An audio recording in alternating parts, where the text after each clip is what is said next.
ओम श्री गणेशाय नमः। ओम श्री परमात्मने नमः। ओम गजाननं भूतगणादिसेवितं कवित्वजं चारुभक्षणं मासुतं शोकविनाशकारकं नमामि विघ्नेश्वरपादपङ्कजं। ओम सुप्तनभृष्टं सर्वकल्याणमूर्ति परसकमलहस्तं शोभितं मोदकेनारणकुसुमाला जगद्गीतं मम हृदय निवासं श्रीगणेशं नमामि।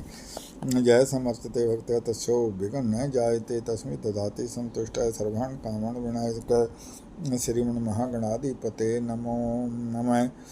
ओम नारायण नमस्कृतं नरं चैव नरोत्तमं देवी सरस्वती व्यासं ततो जय मुदीरयेत। ओम ओंकार बिंदु संयुक्तं यत् ध्यान्ति योगिने कामदं मोक्षं च ओंकाराय नमो नमः। ओम गुरुर्ब्रह्मा गुरुर्विष्णु गुरुदेव महेश्वरा गुरु साक्षात् परब्रह्म तस्मै श्री गुरुवे नमः। ओम अज्ञानतिमिरन्धस्य ज्ञानजनशालाख्या चक्षुर्न्मीलितं येन तस्मै श्री गुरुवे नमः। ओम मंगलम भगवान विष्णु मंगलम गणध्वजाय मंगलम पौंडरीकाक्षाय मंगलाय तनो हरि।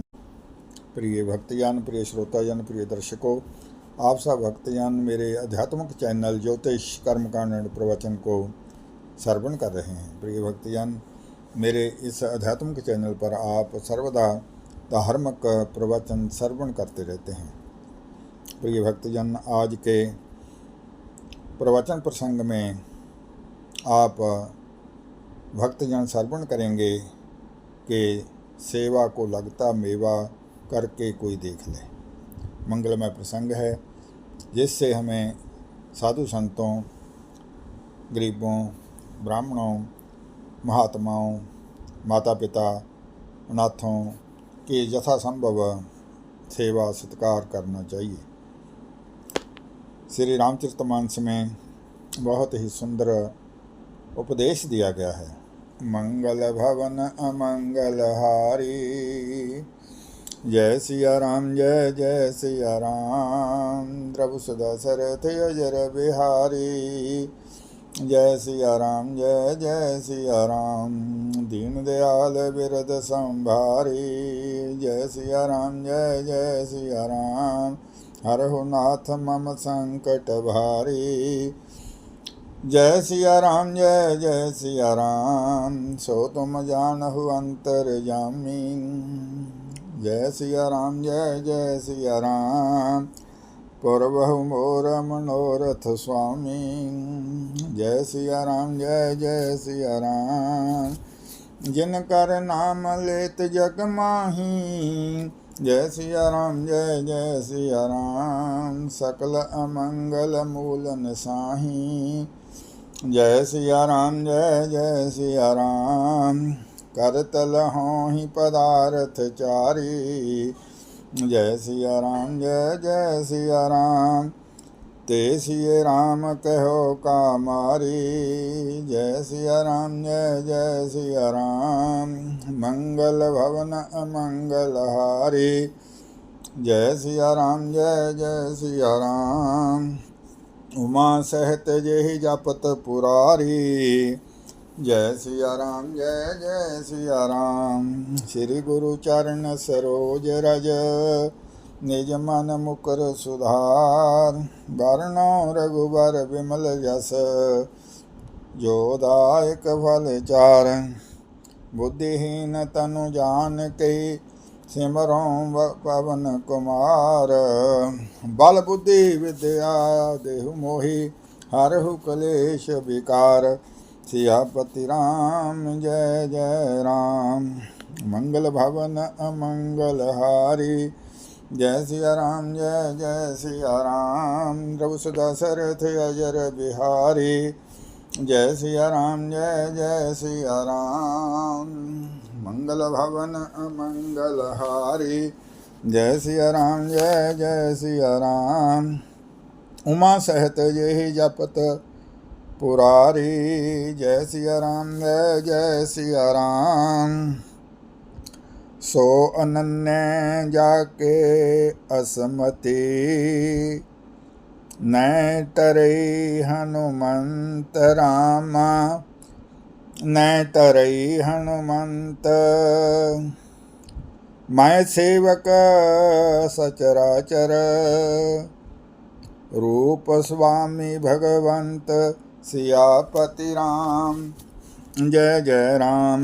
मेरे प्रभु राम जय जय राम। अवधपति राम जय जय राम, करो कल्याण जय जय राम।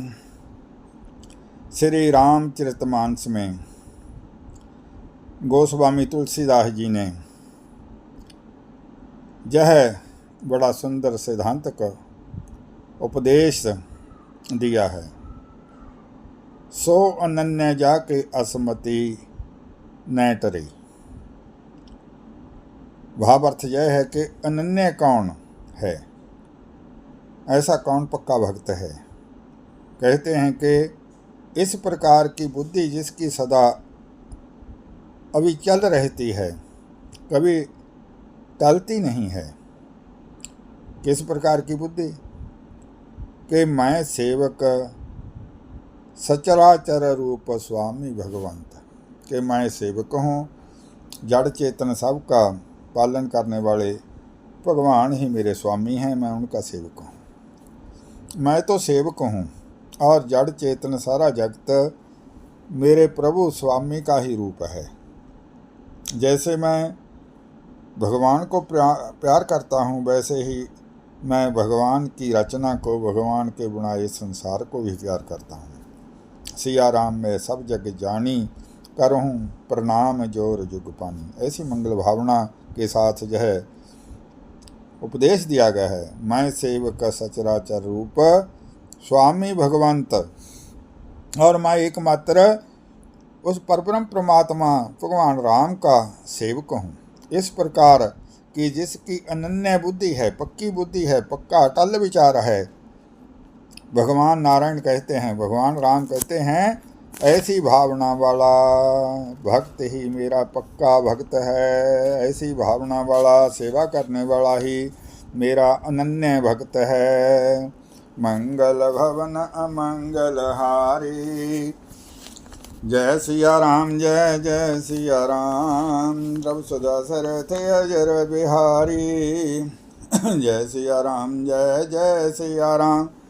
मंगल भवन अमंगल हारी, जय सिया राम जय जय सिया राम। उमा सहित जय जपत पुरारी, जय सिया राम जय जय सिया राम। प्रिय भक्तजन, प्रिय श्रोताजन, प्रिय दर्शकों, गोस्वामी तुलसीदास जी महाराज की हम लोगों पर बड़ी कृपा है कि उन्होंने श्री रामचरितमानस में और अपने अन्य मतलब अपने दूसरे ग्रंथों में इस तरह के सुंदर विचार हम लोगों को दिए हैं। यदि हम उनमें से एक पर भी ध्यान दें, एक पर भी अमल करें और उसे जीवन में उतार लें, उस पर अमल करें, तो हमारा जीवन सफल हो सकता है। जय सारा जगत भगवान का रूप है। सिया राम मैं सब जग जानी, करो प्रणाम जोर जुग पानी। जड़ चेतन जगत में प्रकृति और पुरुषात्मक यह जगत है। प्रकृति भक्तों की दृष्टि में भगवान की शक्ति है। शक्ति और शक्तिमान अलग अलग भी हैं और एक भी हैं। वहाँ जहाँ की शक्ति की क्रिया अलग होती है और शक्ति तथा शक्तिमान नित्य एक भी हैं। शक्ति है तो शक्तिमान है और शक्तिमान है तो शक्ति है। दोनों अन्योन्य मिश्रित हैं, मतलब दोनों एक दूसरे से संबंधित हैं। जहाँ भक्तों की वाणी है, वह कहता है सारा जड़ चेतनात्मक जगत मेरे प्रभु का रूप है। जड़ चेतन जो भी यह जगत है भगवान का ही रूप है। भाव कण कण में भगवान व्याप्त हैं। मैं उसका सेवक हूँ। वहाँ भगवान को नहीं कहता है, भक्त की वाणी है, वह कहता है कि सारे भगवान हैं और मैं सारे भगवान के से उन भक्तों का सेवक हूँ। उसने कितना ऊंचा दर्जा बना लिया है अपने लिए। एकमात्र मैं ही सेवक हूँ। इतने बड़े चराचर जड़ चेतन जो कि सारा जगत है, भगवान की सेवा का भार मुझे दे दिया गया है। मैं सेवक हूँ और सारा जगत भगवान का रूप है। भगवान का रूप समझ कर ही मैं अपने मन में सेवा की भावना रखता हूँ। इसमें दो बातें सिद्धांत की गई हैं। प्रथम सिद्धांत यह है कि भगवान के सिवाय दूसरी कोई वस्तु है ही नहीं है। मत प्रत्रं नन्यत किंचदस्ति धनंजय। श्रीमद् भगवद गीता में बड़ा सुंदर उपदेश दिया गया है। क्या कहा है? मत प्रत्रं नन्यत किंचदस्ति धनंजय। श्रीमद् भगवद गीता। मेरे सिवाय कोई वस्तु है ही नहीं है। और दूसरी चीज़ सिद्धांत में है भक्त की। भक्त में सबसे बड़ी चीज़ है सेवा। भक्ति का अर्थ है सेवा। वही सच्ची भक्ति है जहाँ मन में सेवा का भाव है। जहाँ सेवा है वहीं भक्ति संपन्न होती है। और जहाँ केवल सेवा न हो करके अन्य चीज़ें हैं, भक्ति के बाहरी उपकरण हैं, परंतु सेवा नहीं है। दिखावे से सेवा नहीं होती है, वहाँ भक्ति नहीं है। सेवा का रूप क्या है? श्रीमद् भागवत में हिरण्यकशिपु को मारने के बाद प्रहलाद से जब भगवान ने प्रसन्न होकर कहा कि प्रहलाद तुम कुछ मांगो, वरदान मांगो, तब प्रहलाद मन में एक शंका उठी कि भगवान कहते हैं मांगो, भगवान अंतर्यामी हैं, मेरे मन में कोई न कोई मांगने की बात रही है, तभी भगवान मांगो कह रहे हैं। मेरे मन में किसी कोने में मांगने की भावना थी, इसीलिए भगवान कह रहे हैं कि कोई वरदान मांगो। और मेरे मन में मांगने की कोई बात यदि न होती, कल्पना न रही होती, तो भगवान के संकल्प में यह बात आती कैसे?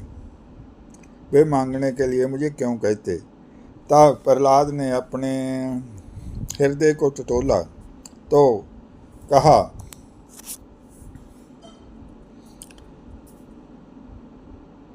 प्रहलाद ने अपने मन में झात मारी तो कहीं मांगने की कोई इच्छा दिखाई नहीं दी। जब दिखाई नहीं दी तब पहले भगवान को उलाहना दिया। यह सेवक का स्वरूप है। प्रहलाद ने भगवान से कहा, भगवान यह आप देने लेने की बात कैसे करते हैं? मैं तो आपका सेवक हूँ। सेवक को अपने सभी कुछ आपने दे दिया है, और सेवक कभी कुछ सेवा के बदले में नहीं मांगता है। सेवा में लेने देने की भावना नहीं होती है। यदि सेवा कुछ लालच के लिए, कुछ लेने के लिए की जाती है तो वह सेवा निरर्थक हो जाती है। न स भृत स वह बनिक। जिस सेवक के मन में लालच की, कुछ लेने देने की भावना है और सेवा कर रहा है, वह सही अर्थों में सेवक नहीं है। न स भृत स वह वणिक। जिसके मन में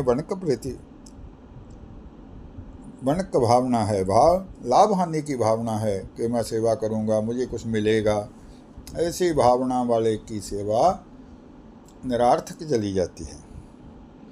जो सेवक सेवा के बदले कोई चीज़ ले ले, उस सेवा का विनिमय कर ले, तो वह सेवक नहीं रहता।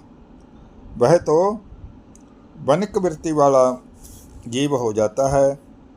वणिक वृत्ति है जो लेन देन करता है। भाव मैं सेवा करूँगा, मुझे क्या मिलेगा, ऐसी भावना को व्यापारिक वृत्ति कहते हैं। मुझे क्या लाभ होगा। वणिक अर्थात व्यापारी। एक चीज़ दी, बदले में दूसरी ले ली। भाव ये सेवा करूँगा तो मुझे कुछ प्राप्त होगा, तो यह सेवा की भावना नहीं है। पैसा दिया, बदले में कपड़ा ले लिया और चीज़ ले ली। पहले जब मुद्रा नहीं थी रुपए का प्रचलन नहीं था, तब वस्तुओं के द्वारा ही लेन देन होता था। तब ग्रामों में वस्तुओं का विनिमय, आदान प्रदान किया जाता था। जैसे तेली ने तेल दे दिया, जुलाहे ने कपड़ा दे दिया, जुलाहा जाकर गेहूँ ले आया कपड़े के बदले में। भाव एक दूसरे की सेवा से अपने काम करते थे, एक दूसरे का अपने काम से लेन देन होता था। इस प्रकार विनिमय होता था। फिर धीरे धीरे वह मुद्रा के लेन देन में, रुपए पैसे के लेन देन में बदल गया। जहाँ विनिमय है वहाँ लेन देन होता है, और लेन देन सेवक तथा स्वामी में नहीं होता है। भगवान और भक्त में लेन देन की बात नहीं होती है। इसलिए यह भावना ही नहीं रखनी चाहिए कि मैं सेवा करूँगा, मुझे लाभ प्राप्त होगा।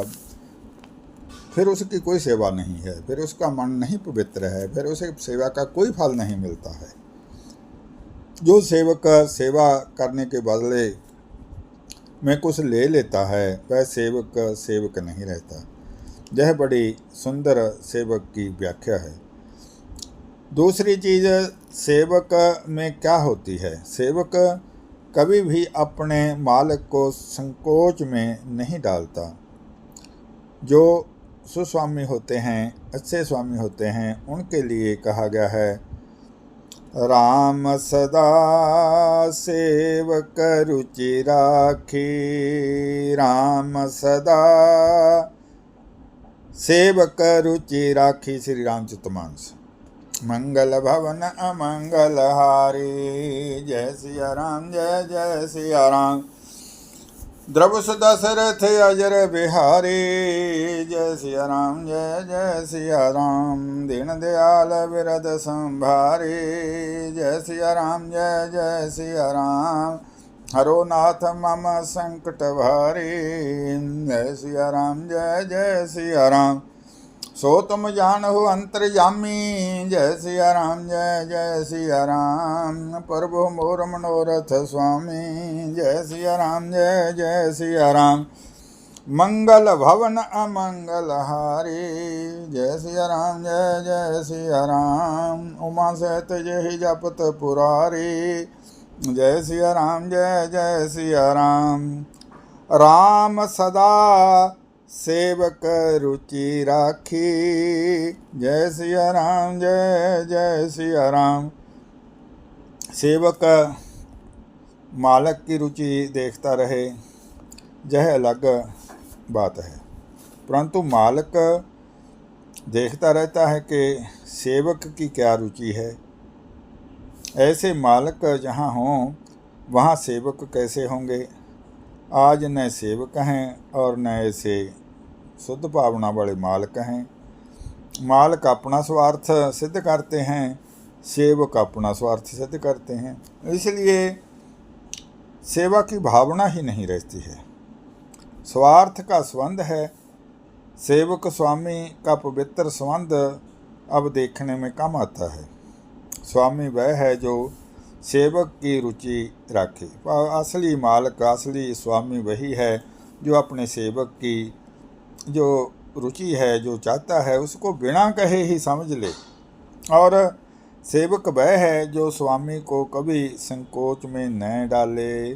जो अपने स्वामी को संकोच में डालता है वह आदम सेवक है, मतलब सच्चा सेवक नहीं है।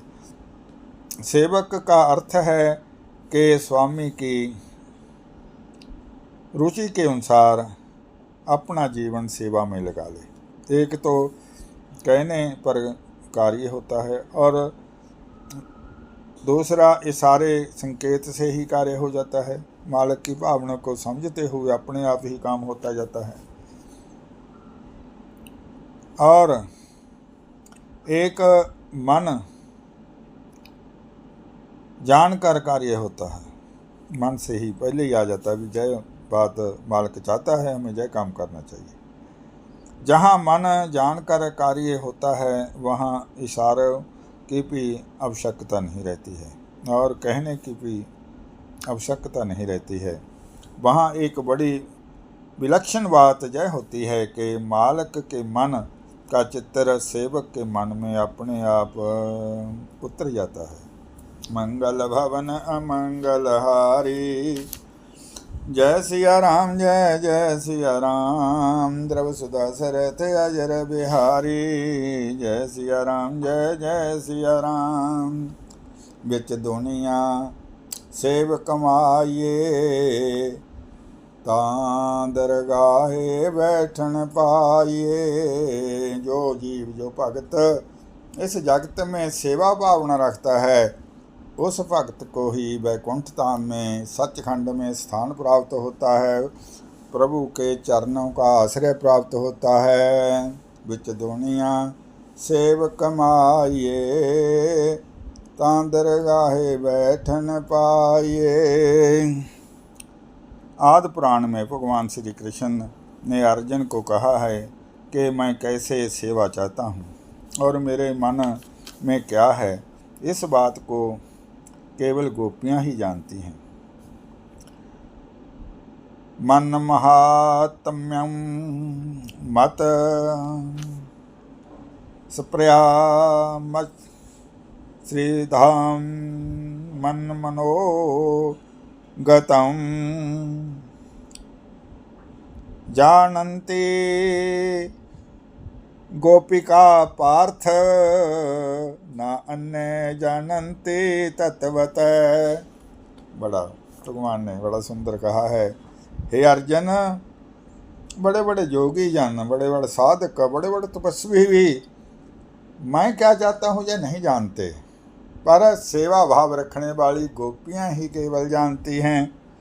ऐसी महिमा को, मेरी सेवा को, मेरी श्रद्धा को और मेरे मन की बात को केवल गोपियाँ ही जानती हैं। क्यों जानती हैं? इसलिए जानती हैं कि वे सेविका हैं। जिस सेवक के जीवन में अपने स्वामी की रुचि के अनुसार जीवन बनाने के सिवाय दूसरी कोई कल्पना ही नहीं है, उस सेवक के हृदय में मालिक के हृदय का चित्र आ जाता है।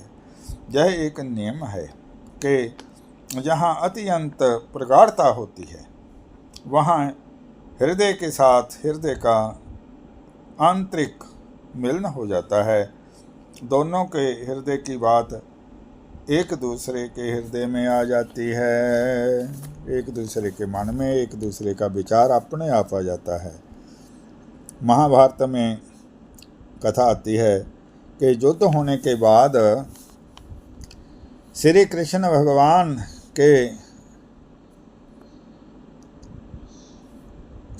भगवान परम परमात्मा जनार्दन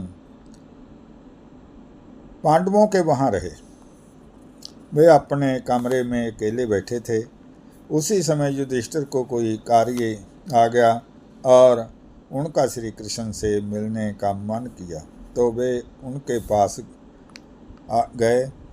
वहाँ जाकर उन्होंने देखा कि श्री कृष्ण का शरीर तो वहाँ बैठा है, लेकिन उनमें कोई और स्फूर्ति नहीं है, निश्चल शरीर बैठा है। युधिष्ठिर दंग रह गए कि यह क्या है, कि केवल बैठे हैं पर पता नहीं कहाँ ध्यान है। उनका श्वास चलता है, उनका श्वास चलता नहीं है, बिल्कुल शून्य समाधि में बैठे हैं भगवान। उनका श्वास चलता नहीं है, बिल्कुल निश्चल बैठे हैं। कुछ देर के बाद श्री कृष्ण के शरीर में हलचल हुई। भगवान ने आंखें खोली, तब धर्मपुत्र युधिष्ठिर ने पूछा, महाराज यह क्या हो गया था? भगवान श्री कृष्ण ने कहा, मुझे भीष्म पितामह की याद आ गई थी, क्योंकि मुझे भीष्म पितामह ने याद किया है। मैं उनसे मिलने चला गया था, इसलिए भी मेरा शरीर जहाँ था, भीष्म पितामह ने मुझे याद किया, तो आत्मिक रूप से भगवान कहते हैं मैं उनसे मिलने चला गया था, इसलिए जहाँ नहीं था। इस प्रकार जहाँ प्रेम होता है, वहाँ प्रेम के आकर्षण से केवल मन की बात ही मन में नहीं आती है, बल्कि शरीर भी आ जाता है। मन की बातों लक्षणों से स्वभाव के ही जान लेते हैं। भीष्म जी सर सेजा पर पड़े हैं, तीरों के सेजा पर पड़े हैं, समस्त शरीर में बाण विधे हुए हैं। महाभारत में आया है कि भीष्म के शरीर में 2 उंगल जगह भी नहीं बची थी, सारा शरीर बाणों से बिंधा हुआ था। जहाँ पर बाण न बिंधे हों, शरीर को छेद करके बाण जमीन पर गिर गए और उन पर शरीर टिक गया। सिर लटक रहा था, क्योंकि उनके सिर में किसी ने बाण नहीं मारा था। उनका सत्कार करते हुए बाकी सारे शरीर में बाण थे, परंतु सिर में बाण नहीं लगे थे, इसलिए उन बाणों पर सिर लटक रहा था। इस में एक कारण था कि जब युद्ध शुरू हुआ तो भीष्म थे पितामह, वे वयोवृद्ध थे, सबके माननीय, इसलिए सभी उनका सम्मान करते थे। पांडवों की ओर से तो यह चीज थी ही। जब जब अर्जुन भीष्म के सामने आते तो सबसे पहले उनके दोनों चरणों में 2-2 बाण मारते, चरणों के पास नमस्कार करते बाणों से। यही उनका प्रणाम था।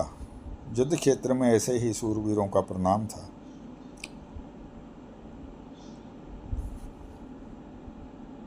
परंतु भीष्म का इतना सम्मान था कि किसी ने उनके मस्तक पर, सिर पर बाण नहीं मारा था। उनका मस्तक, उनका सिर लटक रहा था। भीष्म ने कहा, तकिया लाओ, सिर लटक रहा है। अब मनमनोगतम सब लोग तकिया लाए, अपने मन के अनुसार। कोई सुंदर से सुंदर तकिए लेकर आए, 80 से 80 तकिया मन पसंद की अपनी अपनी बड़ी सुंदर मसनद लाए, तकिए लेकर आए। तब भीष्म पितामह ने कहा, तुम सब जहाँ से हटो, अर्जुन को बुलाओ। अर्जुन वहाँ थे ही, वे सामने आए। तब भीष्म ने कहा, बेटा तकिया दो, सिर लटक रहा है। अर्जुन ने तर्क से 3 बाण निकाले और उनके मस्तक में 3 बाण मार दिए। मस्तक को बेंध कर तीनों बाण जमीन पर टिक गए और उन्होंने यथोचित तकिया मिल गया। जहाँ सूरवीर भीष्म पितामह चाहते थे, ऐसा ही उस वीर अर्जुन द्वारा बाणों से ही तकिया भेंट किया गया।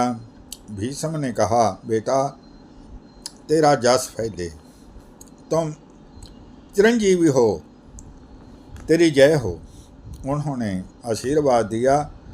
उस समय वही तकिया मुझे इस समय युद्ध क्षेत्र में, रण क्षेत्र में ऐसे तकिए की ही ज़रूरत थी। सूरवीर ऐसे तकिए पर ही आराम करते हैं। उसी समय वही तकिया मुझे, जो आपने तकिया लगाया है तीरों से, इस युद्ध क्षेत्र में मुझे वैसा ऐसा ही तकिया चाहिए था। किसी के मन में क्या है, इस बात को वही जान सकता है जो उसकी सेवा द्वारा अंतर्गतों से उनकी भावनाओं को समझ रहा है, जो उसकी भाषा को समझता है। भाषा केवल जबान की भाषा नहीं होती है, मन की भाषा भी होती है। गीता में अर्जुन ने भगवान से पूछा, स्थित प्रागस्य का भाषा वहाँ बोली नहीं जाती है, उसका सब रूप क्या है, उसका जीवन क्या बोल रहा है, इसका अर्थ भाषा है, इसे जानता कौन है। तो उसके अंतर्गत मनोभावनाएं ही भाषा होती हैं। उसको जो उसके मन की भावना सेवा या उसके अंतर्गत है, उसके अंतरंग में है, वही उसकी भाषा को समझता है। समुझई खग खग ही के भाषा, जिवें पंछियां की भाषा पंछी ही समझते हैं, ऐसे तरह सच्चा सेवक ही स्वामी की बात को समझता है।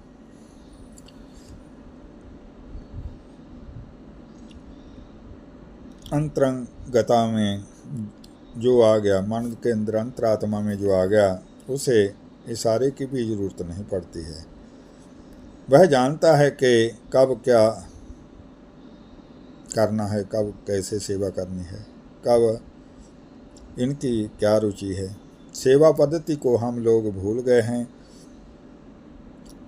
अष्टकालीन सेवा पद्धति वैष्णवों में है, जहाँ प्रत्येक समय का अलग अलग सेवा का व्यवस्थित रूप है। वहाँ जो सेवक है वे जानते हैं अंतरंग जगत के सेवक की इनको कब किस वस्तु की आवश्यकता होती है। ये पहचान लेते हैं। उनकी आकृति को देख करके उन्हें इशारा नहीं करना पड़ता।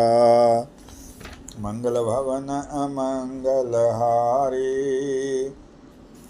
जय सिया राम जय जय सिया राम। द्रौस दशरथ अजर बिहारी, जय सिया राम जय जय सिया राम।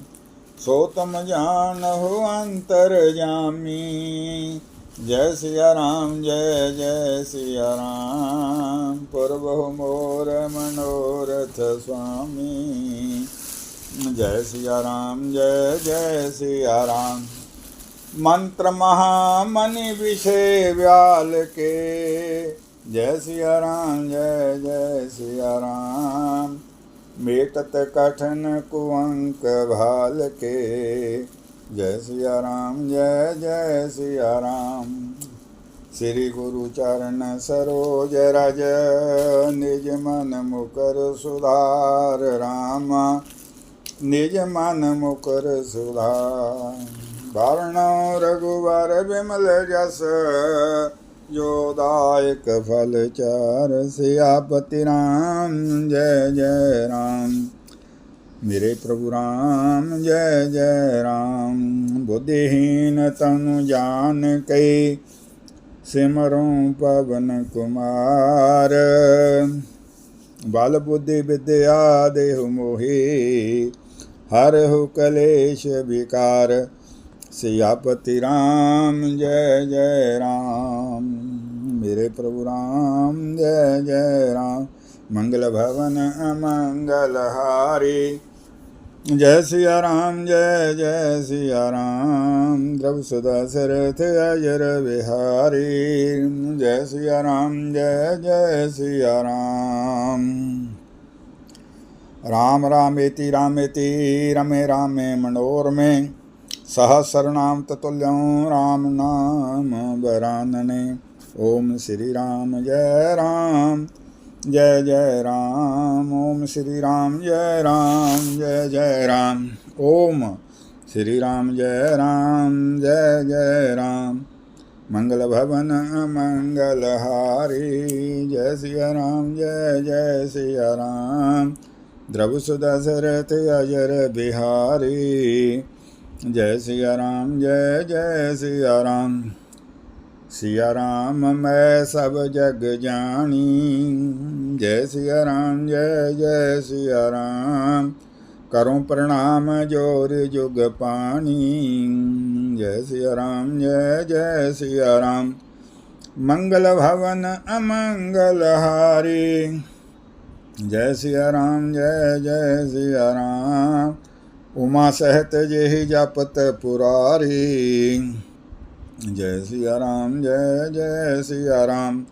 ओम नीलांबुज श्यामल कोमलंगम सीता समारोपित भागम पांडव महासैक चारुचापम नमामि रामं रघुवंशनाथं ॐ अच्युतं केशवं रामनारायणं कृष्णं दामोदरं वासुदेवं हरिं श्रीधरं माधवं गोपिकावल्लभं जानकीनायकं रामचन्द्रं भजे तमेव माता सुपिता तमेव तमेव बन्धो सखा तमेव विद्या दर्वणं तमेव सर्वं मम देव देवाय। ओम सर्वे भवन्तु सुखिनः सर्वे सन्तो निरामय सर्वे भद्राणि पश्यन्तु मा कश्चित् दुःखभाग् भवेत्। ओम जानिकानि च पापानि जन्मान्तरकृतानि च तानि तानि प्रणश्यन्ते प्रदक्षिणा च पदे पदे। ओम जानिकानि च पापानि जन्मान्तरकृतानि च तानि तानि प्रणश्यन्ते प्रदक्षिणा च पदे पदे। ओम सर्वे भवन्तु सुखिनः सर्वे सन्तो निरामय सर्वे भद्राणि पश्यन्तु मा कश्चित् दुःखभाग् भवेत्। हरि ओम तत्सत् शांति शांति शांति। हरि ओम तत्सत् शांति शांति शांति। हरि ओम तत्सत् शांति शांति शांति। ओम सुशांतिर्भवतु।